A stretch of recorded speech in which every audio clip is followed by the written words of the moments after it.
So good day everyone. I'm LJ Benedict Abraham from BSED English 1A.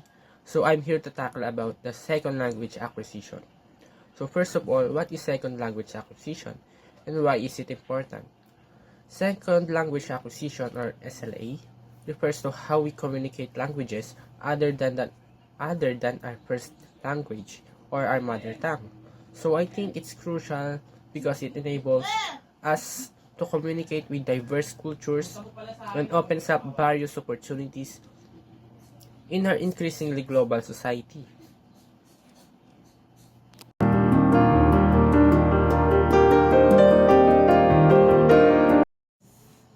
So what are the main ideas behind these theories? So we have three. First, behaviorism. Second, generative linguistic. And last, constructivism. So for the first, behaviorism, these theories linked by B.F. Skinner suggest that we learn through reinforcement and repetition. It highlights how habits are formed by responding to stimuli and receiving rewards for correct usage. Next, we have generative linguistic. This was introduced by Noam Chomsky. This theory posits that humans have an innate ability to learn language. It emphasizes that we are born with a natural understanding of grammar, which help us acquire languages more easily. Next and last, constructivism.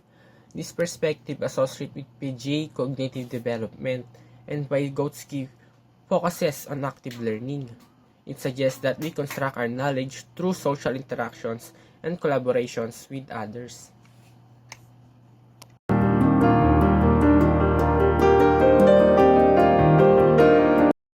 So how these theories explain the SLA, or the second language acquisition?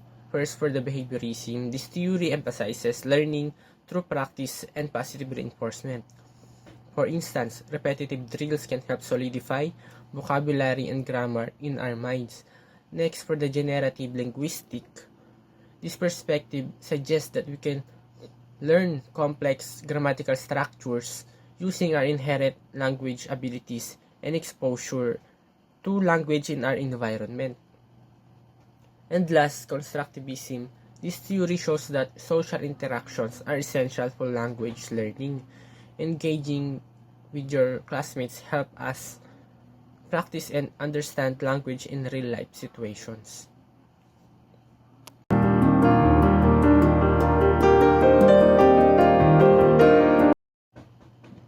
So what are the three possible examples for these three second language acquisition? First, for the behaviorism, children may learn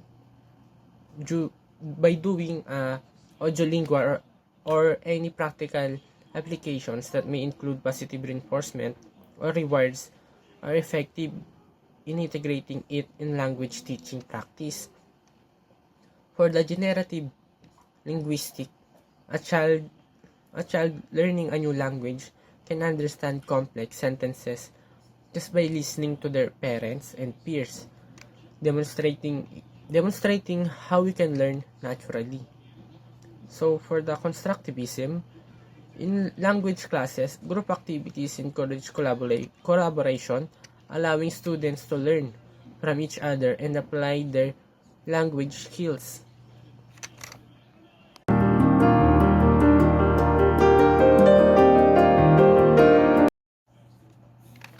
So what are the influence of this second language acquisition in teaching language methods? So first, behaviorism. This leads to teaching methods focused on repetition and drills, which I think can positively impact the progress of language learning. Second, generative linguistic. This approach encourages focusing on grammar and language structures, helping learners understand the rules behind the language. And last, constructivism. This perspective promotes learning methods such as task-based learning, where students engage in real-life language use.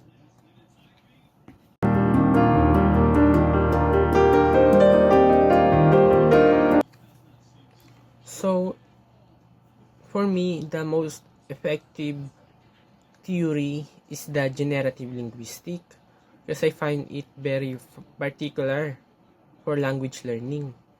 Since this theory emphasizes our innate ability to understand language, which can be a powerful tool. By recognizing that we have a natural capacity for grasping grammar and structures, learners can gain confidence and adapt to new languages more easily. This understanding allows them to pick complex concepts through exposure rather than memorization, making the learning process feel more intuitive and organic.